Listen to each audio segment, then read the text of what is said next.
Subscribe करें और bell दबाएं ताकि कोई खबर रह न जाए।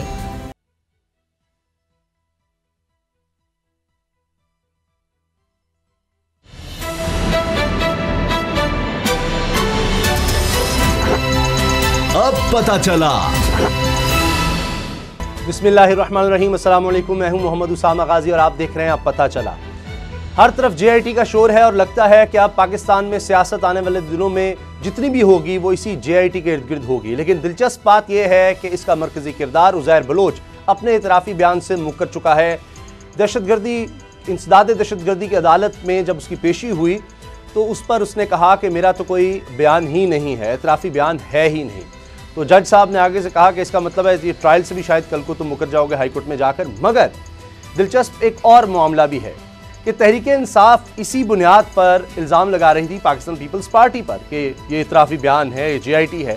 अब उल्टा पीपल्स पार्टी ने जवाबी वार करने शुरू कर दिए हैं।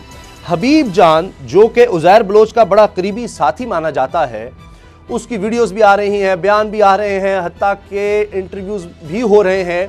और वो ये इल्ज़ाम लगा रहा है कि 2011 में इमरान खान साहब की उज़ैर बलोच से टेलीफोन पर बात हुई। पीपल्स पार्टी के रहनुमाओं ने प्रेस कॉन्फ्रेंस करके ये इल्ज़ाम लगा दिया कि तहरीक इंसाफ के सीनियर रहनुमा, जिनमें इस वक्त मौजूदा सदर पाकिस्तान हैं, इसके अलावा अली जैदी साहब हैं, गवर्नर सिंध इमरान इस्माइल हैं, इनको टास्क मिला था कि अमन कमेटी को शामिल किया जाए तहरीक इंसाफ में। और तहरीक इंसाफ ताल्लुकात बनाती थी उज़ैर बलोच से, क्योंकि इसके बगैर जलसे कर ही नहीं सकती थी तहरीक इंसाफ कराची में। ना सिर्फ ये बल्कि जीत भी नहीं सकती थी। अब इस सब में कितनी हकीकत है? इसके अलावा अब APC की फिर बात हो रही है। मौलाना फजलुर रहमान साहब ने मुलाकात की और जरदारी साहब इतने महीनों के बाद अगर किसी से मुलाकात कर रहे हैं, किसी सियासी रहनुमा से, वो तो मौलाना फजलुर रहमान है।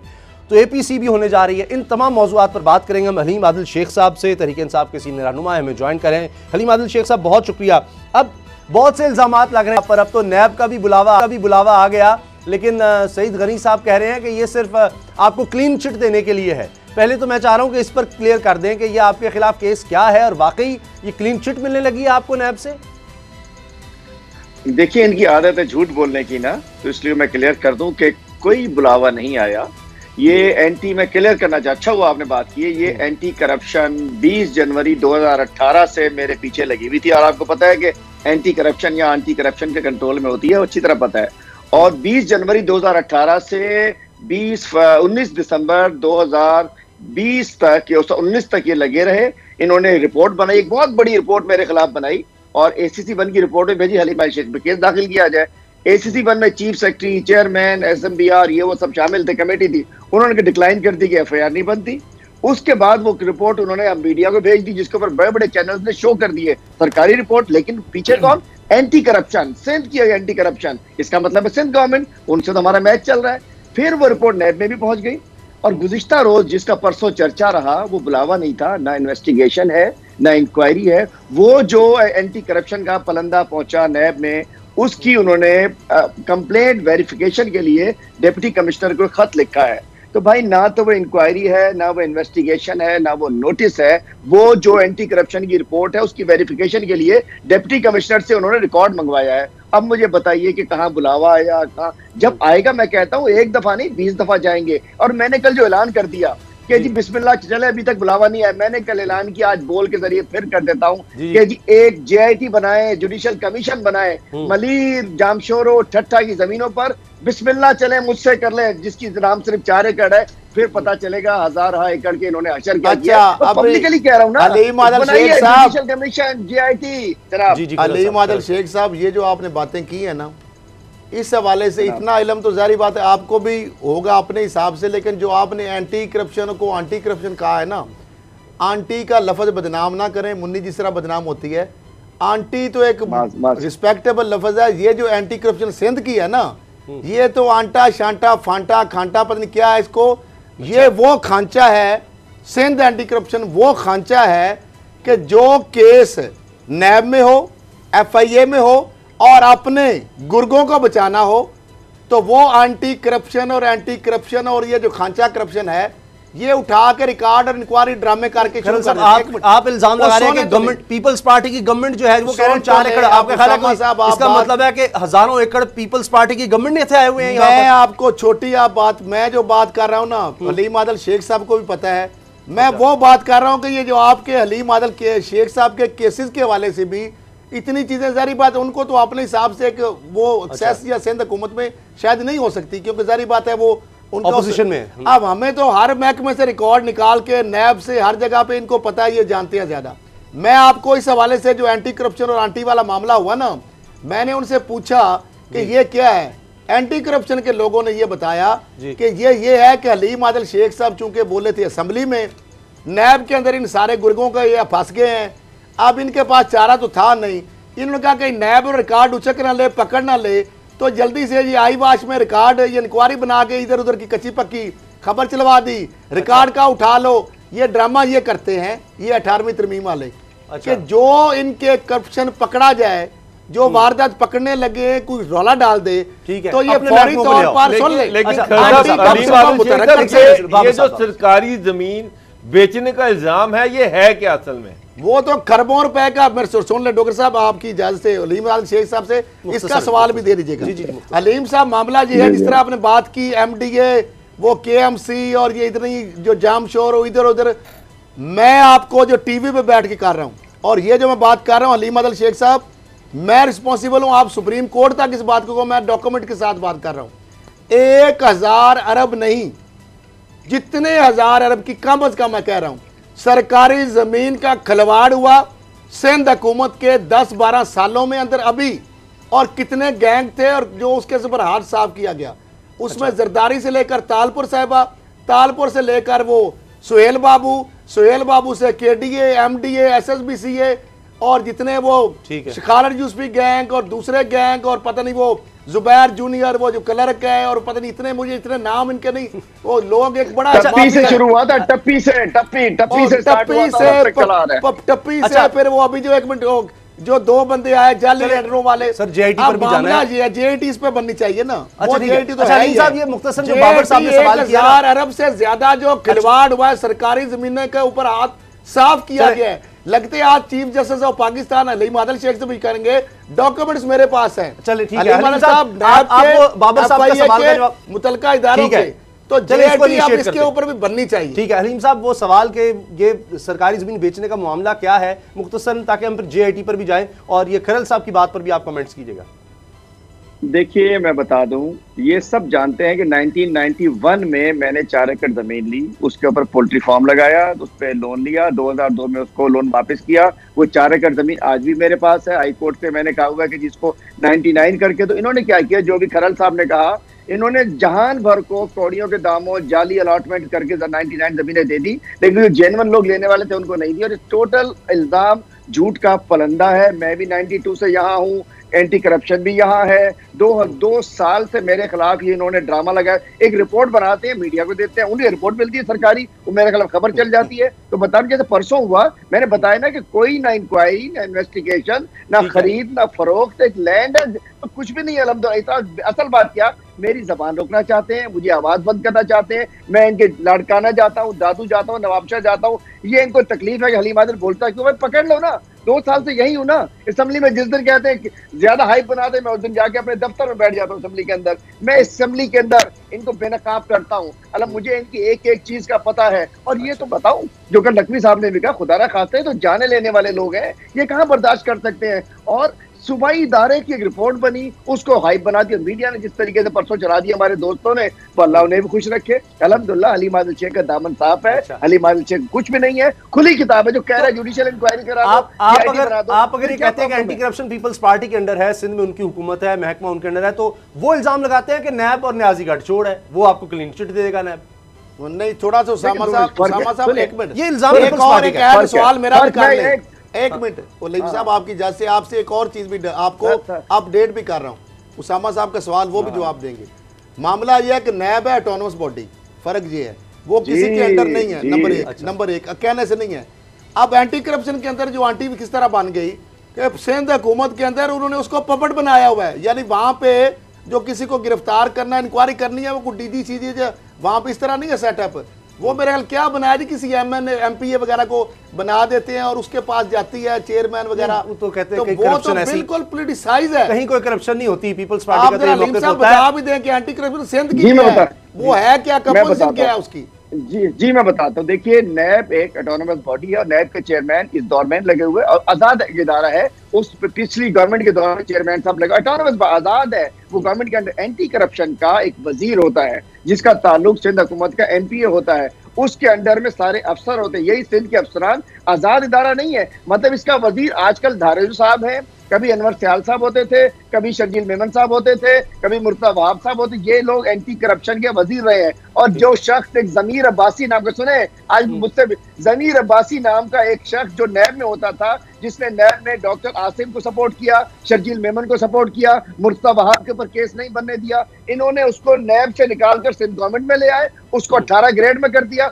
और जिसका माल इकट्ठा करना था, जिसको डंडा करना था, जिसपे केस बनाना था, उस जमीर अब्बासी नाम के अफसर से, चूंकि खुद वो लेजिटिमेट नहीं था और उसने नैब से यहाँ ले आए। अब उसके वास्ते सारी जगह मौजूद है। एंटी करप्शन सिंध हुकूमत की एक इदारा है और सारी करप्शन सिंध में जो होती है वो एंटी करप्शन के कवर के नीचे होती है। इनको पता दे दो, जो चाहे करते रहो। ये आजाद इदारा नहीं है, ये सुवाई। और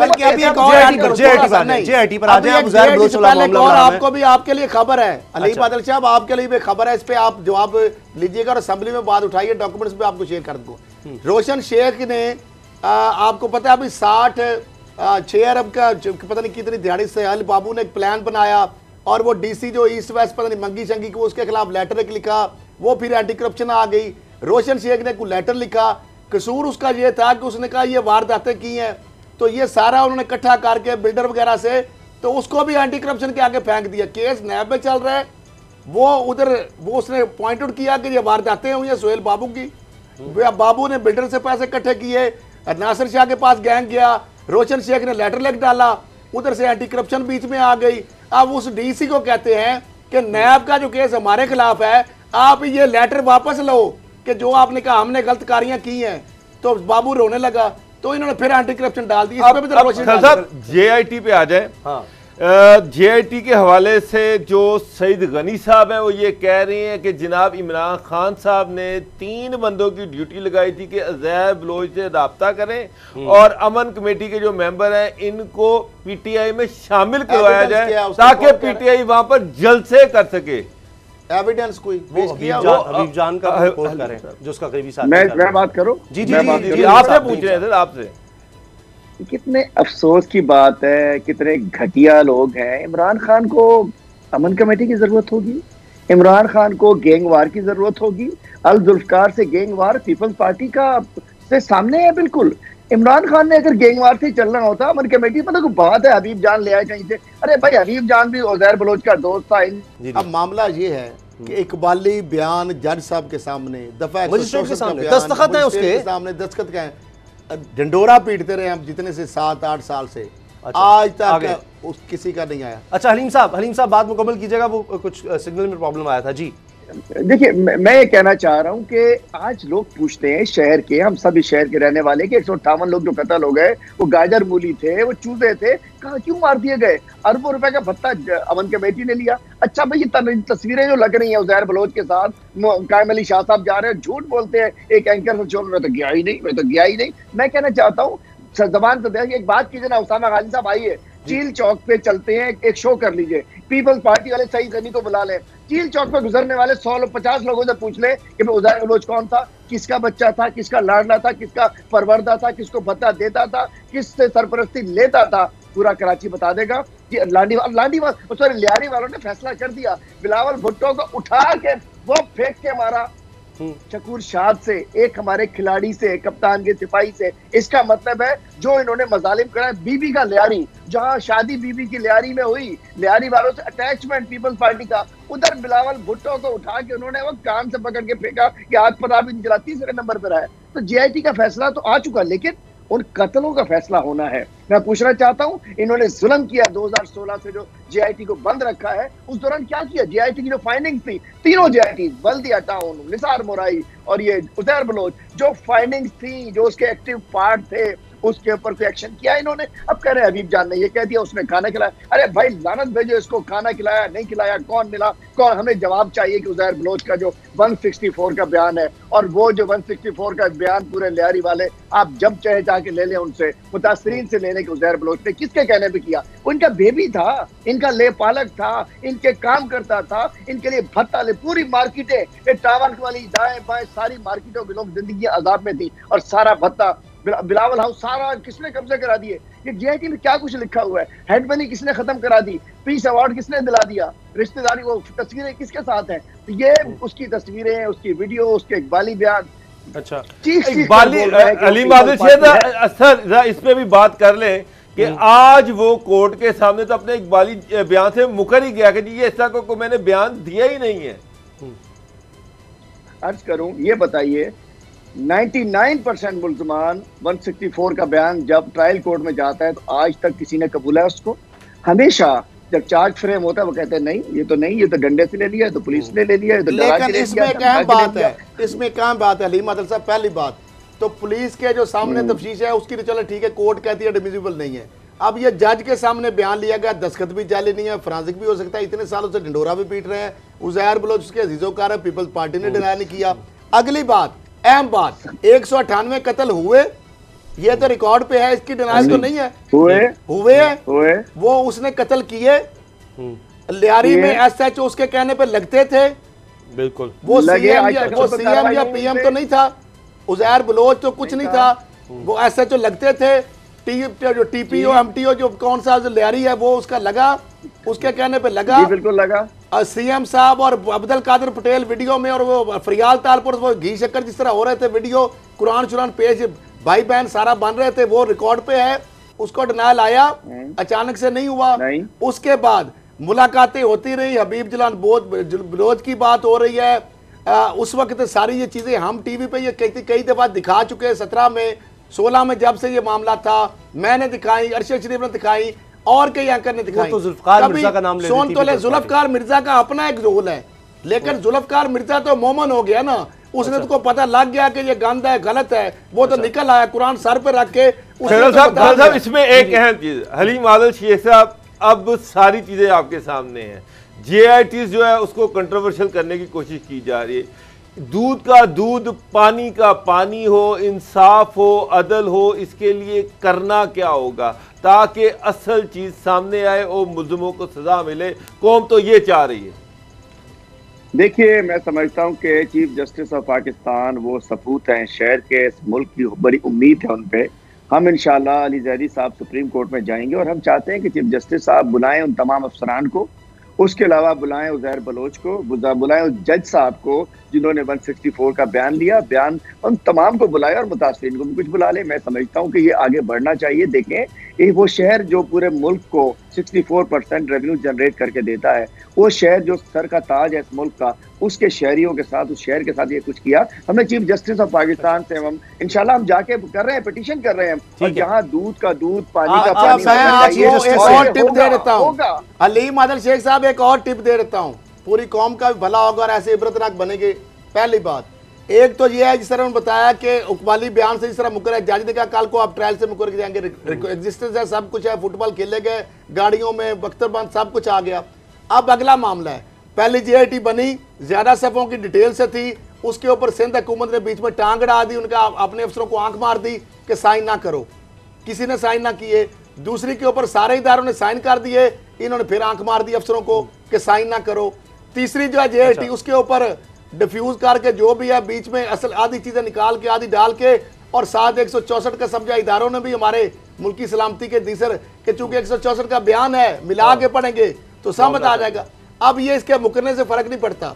मामला ये है कि अहम चीज कि बात ये है कि एक आपको टिप दे रहा हूं, एक तो ये उज़ैर बलोच जो इमरान खान साहब से अगर मिले हैं तो वो तो मुझसे भी मिले उसी दौरान। मैं आपको आप फिर बात कर रहे हो, समझ मैं उनकी बात मुकम्मल ही नहीं होगी। आप मुकम्मल करें आप। मैं लाहौर में बैठा था, मैं बता रहा हूँ, लाहौर में बैठा था एक होटल में, वो कह रहे कि इमरान खान से नहीं मिले स्टेडियम, मुझे नहीं पता कि मिले, मैं बताता हूँ कि मिलना जुर्म नहीं, अगर मिले या नहीं वो तो आप कह ही रहे हैं। मैं बैठा था स्टेडियम में, वो जो वहां पे डेरा होटल है वहां पे हम बैठे थे, फेयरवेल आपस में दोस्तों की कर रहे थे, वहां पे सेल्फीज बन रही थी, तो अचानक से उज़ैर बलोच जो है उसने देखा कि चेहरे शेरे तो कुछ लोग बैठे थे, वो हमारे पास आ गया। कुछ लोग उसको जानते थे, मैं भी तस्वीर देखता था, तो वो आ गया साथ। तो सलाम तो आई, हम परेशान हो गए कि ये तो रेड वारंट और इंटरपोल ये वो। उसके साथ कुछ फीमेल भी थी, 1 या 2, उसने बताया बकौल उसके पास फ़ोन भी था, सब कुछ था। इधर हमें मिला, बच्चा बात आई कि उसने कुछ चीज़ें बताई, वो अभी भी मेरे पास अमानत है, नंबर 1। दूसरा, जब वो रेंजर्स के पास था, जब डीजी रेंजर्स जनरल बिलाल थे, बहुत सारी चीज़ें जो उसकी रिकॉर्ड पे हैं, जो कि कोलैबोरेट और आपस में एविडेंस को सारी को आपस में कोलैबोरेट करती है। तो ये सारी चीज़ें जो है ये रिकॉर्ड में रेंजर के इदारों के वो हशब तो नहीं हो सकती कि 198 बंदे कत्ल हुए हैं। जी एक चीज, जब ये पहली JIT जहां हमें भी देखे सब में लोग मिलते रहते हैं, जब JIT बनी, ये वाली ओरिजिनल जॉली दैदी वाली JIT है, उस वक्त जब ये JIT साइन करके लोगों ने, फिदा जामरी जो SSP थे उस वक्त, इसके चेयरमैन JIT के SSP सिटी थे, जब उनके दफ्तर में पहुंची, तो मैं आप सबसे कहता हूँ और आपके जरिए इदारों से भी कहता हूँ, जैसे JIT सिग्नेचर के लिए वहां पहुंची, फिदा जामरी ने, जो आजकल भी यहाँ से कराची में SSP है, उन्होंने वो JIT देख के पसीने आए उनको शदीद। उन्होंने अपना मोबाइल भी रखा दराज में, गाड़ी भी अपनी छोड़ी, गार्ड भी छोड़े, किसी दोस्त की गाड़ी मंगाई और 5 दिन के लिए गुम हो गए। वो ना दफ्तर में, ना घर में, ना मोबाइल उनका मिल रहा था। क्या खौफ था, क्या प्रेशर था कि वो SSP अहम इदारे का, जिले का SSP गुम हो गया और उसके बाद फिर कहां से दोबारा वो JIT साइन हुई। तो मैं ये रिकॉर्ड की बात ऑनर, अगला एक और रिकॉर्ड ले, एक अहम बात ब्रेक से पहले, अहम बात, top man of Pakistan ranger Karachi के जो मेन अहम तरीन जो पोस्टों पे जो थे, उन्होंने मुझे बताया, टेलीफोन पे हमारी जो कन्वर्सेशन होती थी, उन्होंने कहा जो अल्ताफ DSP, आपको पता ना जब ये पुलिस को हैंडओवर करना था रेंजर से इसको डॉक्टर आसम को, तो वहां पे भी अल्ताफ ने अगले दिन जाके वहां पे बयान कुछ और दे दिया। ब्रेक का वक्त है, बहुत बहुत शुक्रिया आपके वक्त का। ब्रेक के बाद APC के हवाले से बात करेंगे और अपोजिशन क्या सोच रही है, और नवाज शरीफ और जरदारी साहब के मुश्किल दिन। ब्रेक के बाद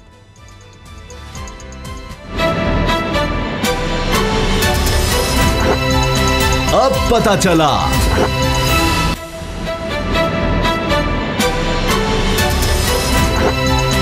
अब पता चला। 13 जुलाई 1931 यौम शहदाए कश्मीर की याद में, उस दिन के बाद से हमेशा 13 जुलाई का दिन मकबूजा कश्मीर हो, आज़ाद कश्मीर हो, कश्मीर के अवाम उन शहदा की याद में मनाते हैं। डोगरा राज था और अब्दुल कदीर नामी नौजवान के ख़िलाफ़ मुकदमा चल रहा था, क्योंकि वो डोगरा राज के ख़िलाफ़ नौजवानों को इकट्ठा कर रहा था। नमाज ज़ोहर का वक्त हुआ तो एक नौजवान ने अज़ान देना शुरू की, तो डोगरा के सिपाहियों ने उसको शहीद कर दिया। इसी तरह एक के बाद एक नौजवान उठा और वो अज़ान मुकम्मल करते रहे, और इसी तरह 22 जवान शहीद कर दिए गए। 1931 से लेकर आज तक, अब भी 13 जुलाई को वो शहादतों का सिलसिला रुका नहीं। जुल्म के ख़िलाफ़ आवाज़ को दबाने की जो कोशिश होती रही है वो रुकी नहीं है, और उसी तरह से ये शहादतों का सिलसिला भी जारी है, और जुल्म के ख़िलाफ़ कश्मीर में लोग आवाज़ उठा रहे हैं। कब इनको आज़ादी मिलेगी, क्योंकि 2-3 नस्लें इसी तरह से गुजर गईं, और ये आज़ादी की उम्मीद में ही वो दुनिया से चले गए कि शायद हमारी आने वाली नस्लों को आज़ादी मिल जाए, और इसी तरह से वो कुर्बानियाँ देते रहें। इसी बारे में हम बात करेंगे। जनरल रिटायर्ड अमजद शुएब साहब हमारे साथ हैं। जनरल साहब, ये 13 जुलाई का दिन उन शहदा की याद दिलाता है। इस पर वज़ीर आज़म ने भी पैगाम दिया है कि जितना भी भारत जुल्म कर ले वो इस आवाज़ को दबा नहीं सकता, और ये उनके असलाफ की जो कुर्बानियाँ थी उनको लेकर आज तक कश्मीरी याद करके वो कुर्बानी का सिलसिला जारी रखे हुए हैं। DG ISPR ने भी ट्वीट किया है कि इसका हिसाब लिया जाएगा, इस तरह यह आज़ादी अब दूर नहीं है। आपको क्या लगता है, कब मिलेगी इन लोगों को आज़ादी, इन कश्मीरियों को? देखिए, ये बदकिस्मती है कि इंटरनेशनल कम्युनिटी आज तवज्जो नहीं दे रही, क्योंकि आलमी सियासत मुनाफकत की सियासत है, मुफादात की सियासत है, और इखलाकियात, असूल, ह्यूमन राइट्स, ये सब करने की बातें करने की हैं। इस पे ज़बानी जमा खर्च के अलावा इस पे कोई अमली ऐसी चीज़ हमें देखने में नहीं मिलती जहां वाकई मुसीबत ज़दा लोग, जिनके ऊपर जुल्म हो रहा है, जिनके ऊपर जंगी जराइम हो रहे हैं, उनको कोई रिलीफ दिया जाए। आप देखिए कि रिसेंटली यूनाइटेड नेशन की जो ह्यूमन राइट्स की ऑर्गेनाइजेशन है, कमीशन है इनका, यूएनओ का, उसने 5 दफा खत लिखा है भारत को कि जनाब हम फैक्ट फाइंडिंग मिशन भेजना चाहते हैं, हम देखना चाहते हैं कि कश्मीर में आप के खिलाफ जो शिकायत हैं ह्यूमन राइट्स वायलेशंस की, वो वेरीफाई करना चाहते हैं, लेकिन भारत इजाजत नहीं देता। लेकिन दूसरी तरफ आप मुनाफकत ये देखिए कि उसी भारत को 2 साल के लिए यूनाइटेड नेशन सिक्योरिटी काउंसिल के अंदर सीट दी जा रही, जो मुल्क खुद वायलेट करता है यूनाइटेड नेशन के जो करारदादें, जो मुल्क खुद यूनाइटेड नेशन की किसी बात पे अमल नहीं करता। यूनाइटेड नेशन के ऑब्जर्वर्स मौजूद हैं भारत में, जिनको दिल्ली में रखा हुआ है और उनको आगे जाने नहीं देते एलएसी पे, और हर दफा पाकिस्तान पे इल्जाम लगा देते हैं कि जी पाकिस्तान ने वायलेशन की है। ये वो मुल्क है जिसको असूलन तो यूनाइटेड नेशन से उठा के बाहर मारना चाहिए, लेकिन यही वो मुनाफिकत है जिसका रोना, जिसकी वजह से आज इंसानियत ये दुख झेल रही। अमेरिका को एक मौका दिया था कि आप अकेली सुपर पावर बने हैं तो दुनिया में आप इंसाफ कायम कर दें, ये कानून कुदरत है, और ये मुल्क बड़ी जल्दी अपने उस पोजीशन से तनज़्ज़ुली की तरफ जा रहा है। ये मुल्क जो है इसने दुनिया में इंसाफ की बजाय जुल्म को और बेइंसाफी को प्रमोट किया है, वरना कम से कम हुकूमतें, आपने देखा कि सल्तनतें, उस्मानिया सल्तनत 150-200 साल तक उनका इक़्तिदार रहा है, लेकिन ये बहुत जल्दी तनज़्ज़ुली की तरफ जा रहे हैं, और यही उसकी वजह है कि इन्होंने दुनिया में जुल्म और बेइंसाफी को आगे बढ़ाया है, इंसाफ का साथ नहीं दिया। हमें पाकिस्तानियों को सोचना है, क्या हमारी पॉलिटिकल पार्टीज को शर्म नहीं आती कि आज यौम शुहदा था, क्या उन्होंने अपनी रिजेंटमेंट दिखाई, क्या दुनिया को उन्होंने दिखाया कि हम कितने इस मामले में दुखी हैं? कश्मीरी बेचारे मजलूम हैं, वो बंद हैं, कैद हैं, उनकी आवाज पाकिस्तान है। अगर पाकिस्तान मुंह नहीं खोलेगा, पाकिस्तान के लोग नहीं बोलेंगे, हम आपके मीडिया पे बैठ के बात कर रहे हैं, आप पूछ रहे हैं, लेकिन पॉलिटिकल पार्टीज के लीडर कहाँ हैं? कोई वक्त था जब जमात इस्लामी और ये जो हमारी दीनी जमातें थी, ये कश्मीर कॉज के साथ बड़ी मुखलिस हुआ करती थी। जी जी।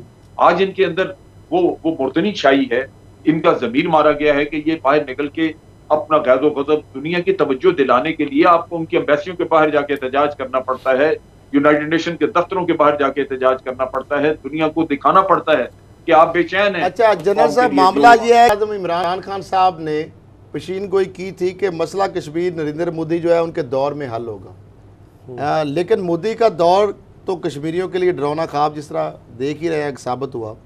अब आपको क्या लगता है कि इमरान खान साहब जो हैं उन्होंने ये पेश गोई जो की थी वो किस बुनियाद पर की थी, और क्या वाकई ये मसला मोदी के दौर में हल होगा? यानी उनके कहने का मकसद यह है कि इंतहा पसंदी की जब इंतहा होगी तो ज़्यादा कहते जुल्म जब बढ़ता है तो मिट जाता है, या उन्होंने वैसे एक गुड जेस्चर के तौर पर ये एक पेशीन गोई की थी?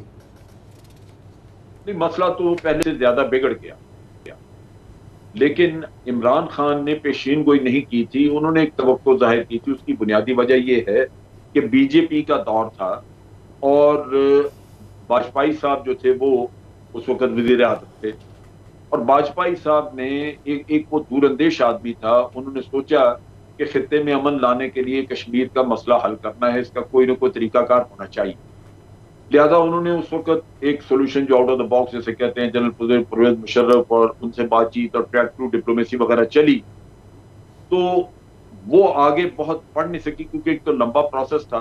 फिर ये भी कोई नहीं कह सकता कि जो वो मामला तय करना चाह रहे थे वाजपेयी साहब परवेज मुशर्रफ के साथ, वो कल को कश्मीरियों को कबूल होते या नहीं होते, ये चीजें बात की, लेकिन कम से कम बातचीत हो रही। तो ये ख्याल था कि अगर बीजेपी की को मजबूत गवर्नमेंट आ जाती है तो शायद उनको ये एहसास हो कि खित्ते में अमन लाना जरूरी है, और नैनी के शकलमंदी का तकाजा, अगर कोई लीडर हो कोई मुद्दे लीडर नहीं है, बदकिस्मती, लेकिन अगर कोई लीडर हो तो वो यही सोचता है कि अमन जरूरत है आपके आवाम की फलाह बहबूद के लिए, और अमन ही जरूरी है आपकी आइंदा आने वाली नस्लों के लिए। जो लीडर्स हैं वो आइंदा नस्लों की फलाह और बहबूद का सोचते हैं, उनकी बेहतरी के लिए कुछ छोड़ के जाते हैं, ये नहीं कि पहले से ज्यादा दुश्मनियां, पहले से ज्यादा झगड़े छोड़ के जाएं ताकि उनकी जिंदगियां भी तंग गुजरें। तो ये बदकिस्मती, वो जो वाजपेयी साहब थे वो इस चीज को समझ रहे थे और वो कोई ना कोई हल निकालना चाह रहे थे। तो बीजेपी की गवर्नमेंट आ गई, 2/3 मेजोरिटी मिल गई, लेकिन एक दहशतगर्द आदमी से जिसकी बीएन भी कोई खास नहीं है, जो एक चाय वाला है, जिसका बहुत देखें तो वो हिंदुत्व आरएसएस की जहनियत का मालिक है, तो उस आदमी से हकीकतन तो किसी अच्छाई की तवक्को की नहीं जा सकती। और मैं अपने लिए नहीं, पाकिस्तान या कश्मीरियों के लिए नहीं, वो जो कुछ बीज बो रहा है, जो कुछ कर रहा है, वो हकीकतन भारत के लिए भी कोई अच्छाई नहीं कर रहा।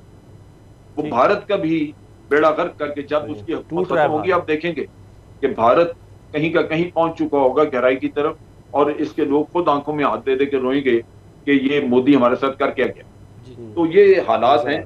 मैं समझता हूं कि हमें अपने तौर पे मोदी से तो कतन कोई तवक्को रखनी नहीं चाहिए, और अगर इमरान साहब को कोई खुशफहमी थी वो भी दूर हो जानी चाहिए।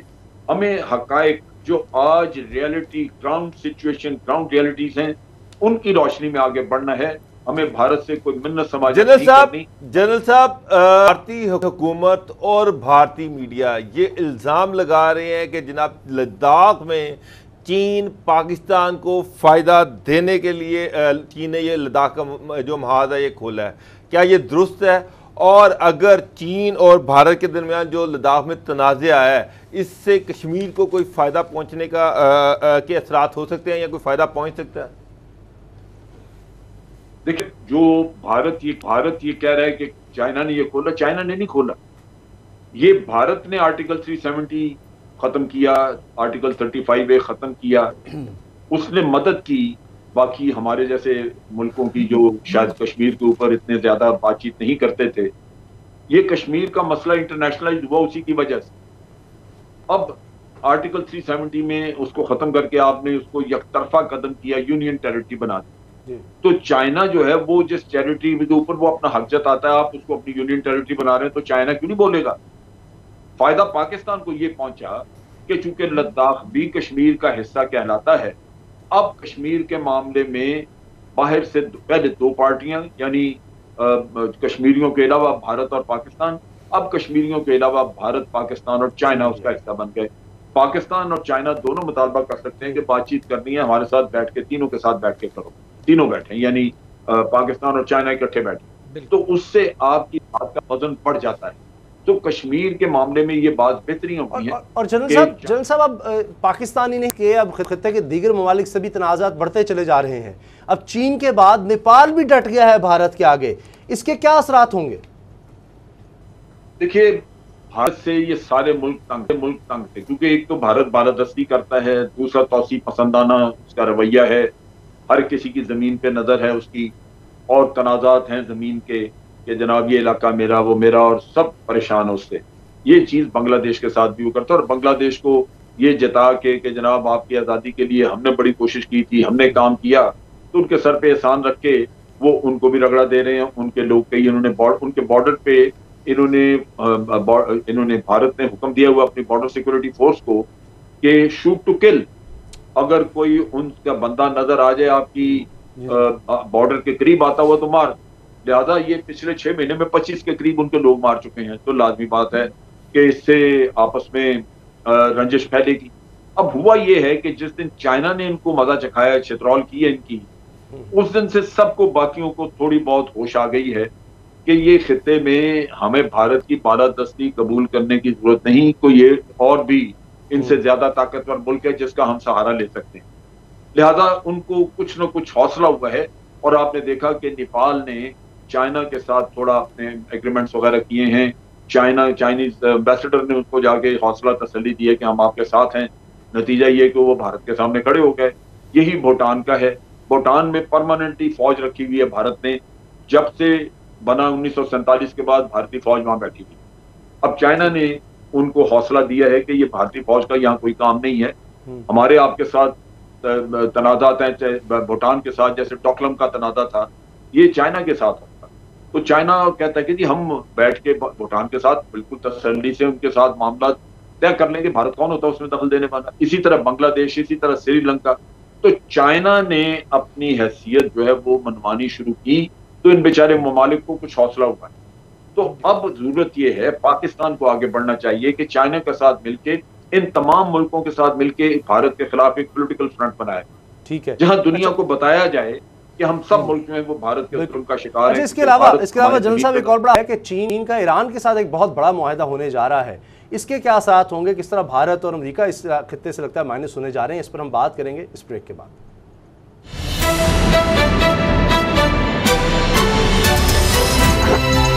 अब पता चला।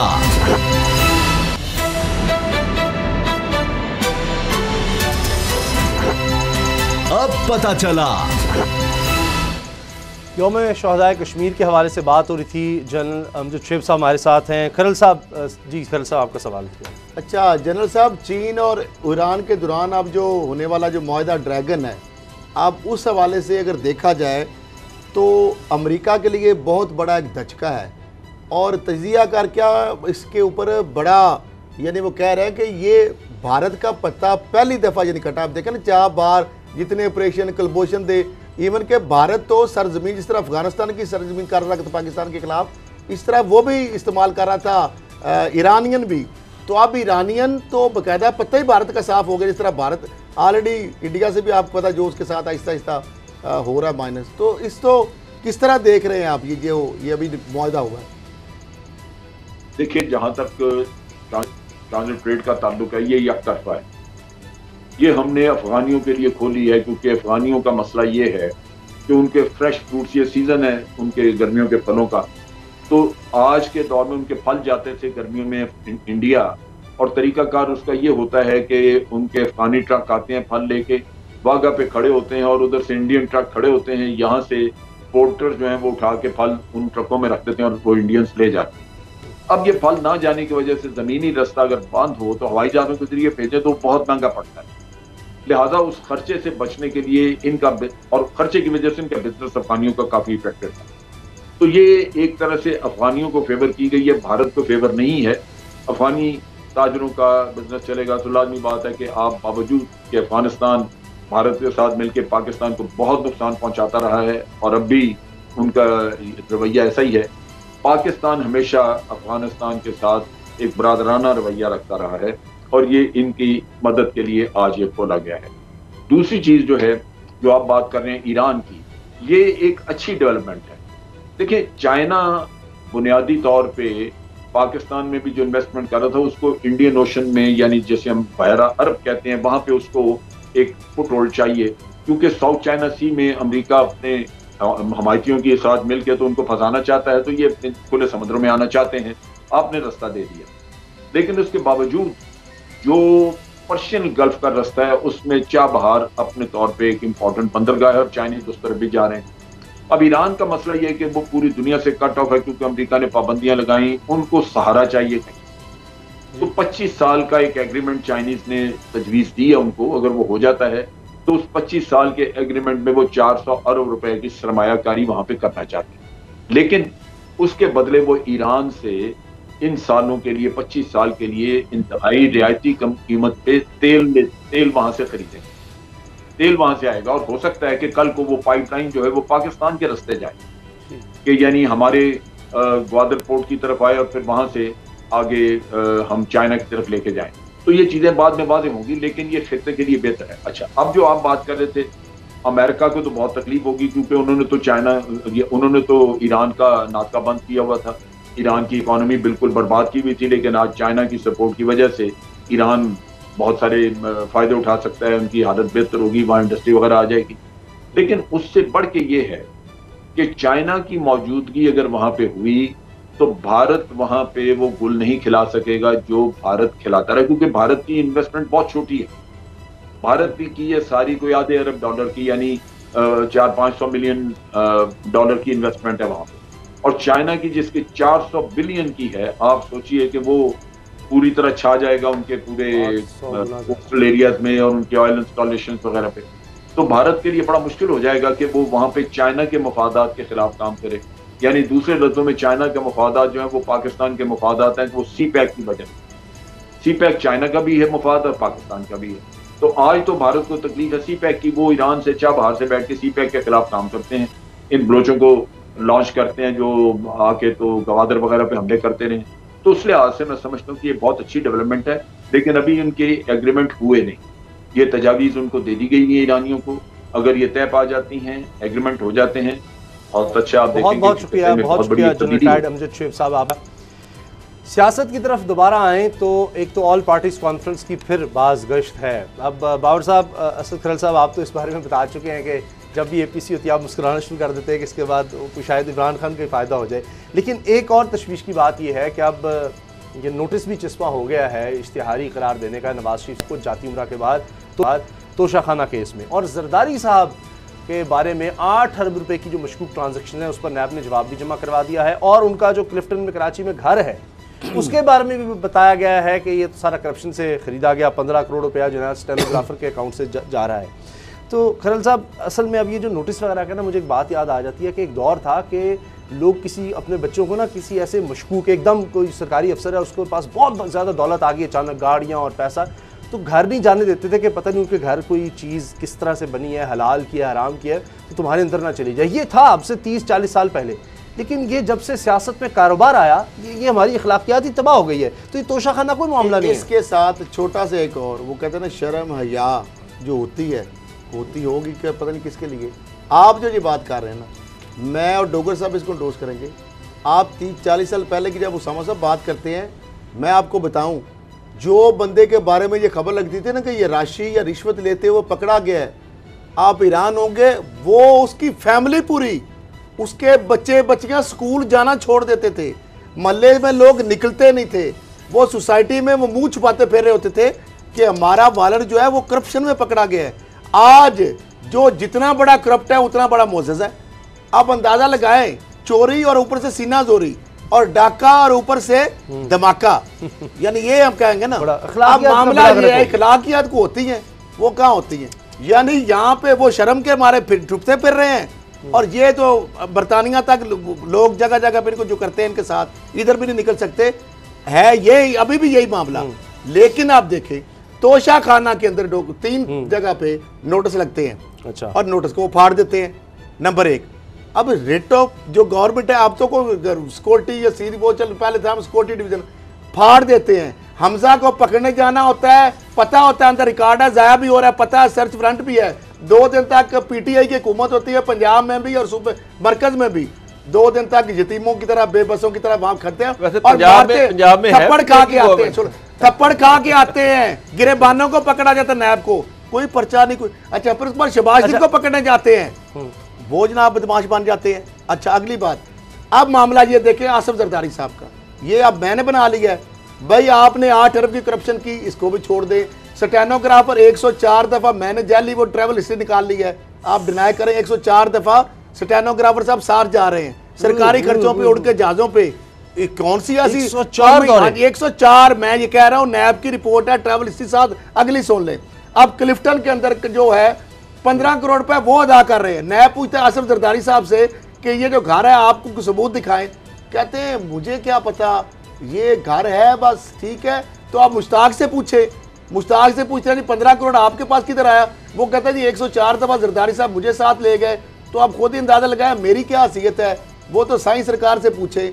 अब ये टोपी घुमाने वाली बात है, आगे आ जाता है। अगर सर एपीसी का साथ ही धड़ तख्ता कर दूं कि डोगर साहब के बाद वो करूं, जरा वो बाद में कर रहे थे। एपीसी के बारे में बाबर साहब, उसामा साहब देखें, एक चीज़ तो बड़ी पहले ही क्लियर होगी कि बिलावल जो है वो शहबाज जी से एग्री करेंगे कि जब तक आप क्वारंटाइन में हैं, जब तक आप क्वारंटाइन से बाहर नहीं आते उस वक्त तक एपीसी नहीं हो सकती। अच्छा, अब शहबाज साहब लंदन से पाकिस्तान आए थे और वो ये कह रहे थे, और ये कह रहे थे कि जनाब मैं पार्टी को ऑर्गेनाइज करने आया हूँ, पार्टी के अंदर जो डिफरेंसेस आ रहे थे उसको ख़त्म करने के लिए उनका आना बड़ा ज़रूरी था जी। अब जब से वो लंदन से आए हैं उस वक्त से वो पूरा क्वारंटाइन में रहे, पूरा क्वारंटाइन, टेस्ट नेगेटिव आ गए उनके, फिर उनका टेस्ट आया, वो नेगेटिव आ गया, टेस्ट आया तो फिर उन्होंने कहा जी मैं आइसोलेट कर रहा हूँ। अब जब नेगेटिव आ गए तो उन्होंने कहा जी कि अभी डॉक्टर ने मुझे कह दिया कि 3 मजीद हफ्ते जो है वो आपने क्वारंटाइन में रहना, बाहर नहीं निकलना। तो शहबाज शरीफ साहब जो है ना उनकी गाड़ी एयरपोर्ट तक पहुंची है, ना वो क्वारंटाइन से बाहर क्वारंटाइन में क्यों गए हैं, तो वो जब तक नहीं आएंगे तो बिलावल उसामा साहब क्वारंटाइन में क्यों गए हैं, मैं उसकी वजह बता देता हूँ। एक तो जब नैब का बुलावा आता है, आपको पता है पॉजिटिव आ जाता है, फिर जब 3-4 दफा बेल एक्सटेंड होती है उनकी उसके बावजूद चले, वो फिर बात जब जरूरत होती है पॉजिटिव नेगेटिव हो जाता है। क्वारंटाइन में इसलिए आए, सुन ले, वो बेचारे हर वक्त कभी व्हाट्सएप इधर कॉल, कभी उधर कॉल, कभी उस दोस्त को, कभी उस दोस्त को, नैब के लोगों को कि जनाब मेरी जान छोड़े, मेरी फैमिली की जान, ये फजल रहमान साहब की मुलाकात का कुछ बनेगा उसके से छोटी सी कॉल करते हैं और फिर अपने दोस्तों से कॉल करते हैं, किसी को कहते हैं आपने मुझे मतलब फजल वाला हाथ मेरे साथ कर दिया, मिस कॉल, वो बंदा किधर गया, ये सारी वहां पे बैठ के ये कर रहे हैं। अगली सुन ले, डोगर साहब से पहले पूछ लीजिए। नहीं नहीं सर, टाइम ओवर, खत्म हो फजल गया। रहमान की मैं धड़क तख्ता कर दूं? अच्छा सर, एक जुमला फजल रहमान साहब का धड़क तख्ता ये है कि जो आज हुई है ना, जो बिलावल जरदारी साहब, बिलावल साहब और वो शील्ड और फजल रहमान साहब, वहां पे सिर्फ 2 बातें हुई हैं बकौल उनके, 18वीं तरमीम और NFC अवार्ड। इसके अलावा वहाँ कोई नहीं। तो मौलाना साहब खुदा के लिए फिर ना बंद गली में चले जाइएगा, इन तिलों में तेल नहीं, ये सारे इसी तनख्वाह पे काम करेंगे। इसलिए कह रहे हैं जब तक शहबाज शरीफ नहीं आते हैं खुद कुछ नहीं करेंगे। प्रोग्राम देखने का बहुत शुक्रिया, दुआ में याद रखिएगा, इजाजत दीजिए, अल्लाह हाफिज।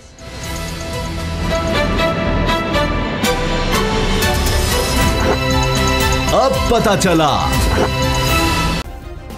सब्सक्राइब करें और बेल दबाएं ताकि कोई खबर रह न जाए।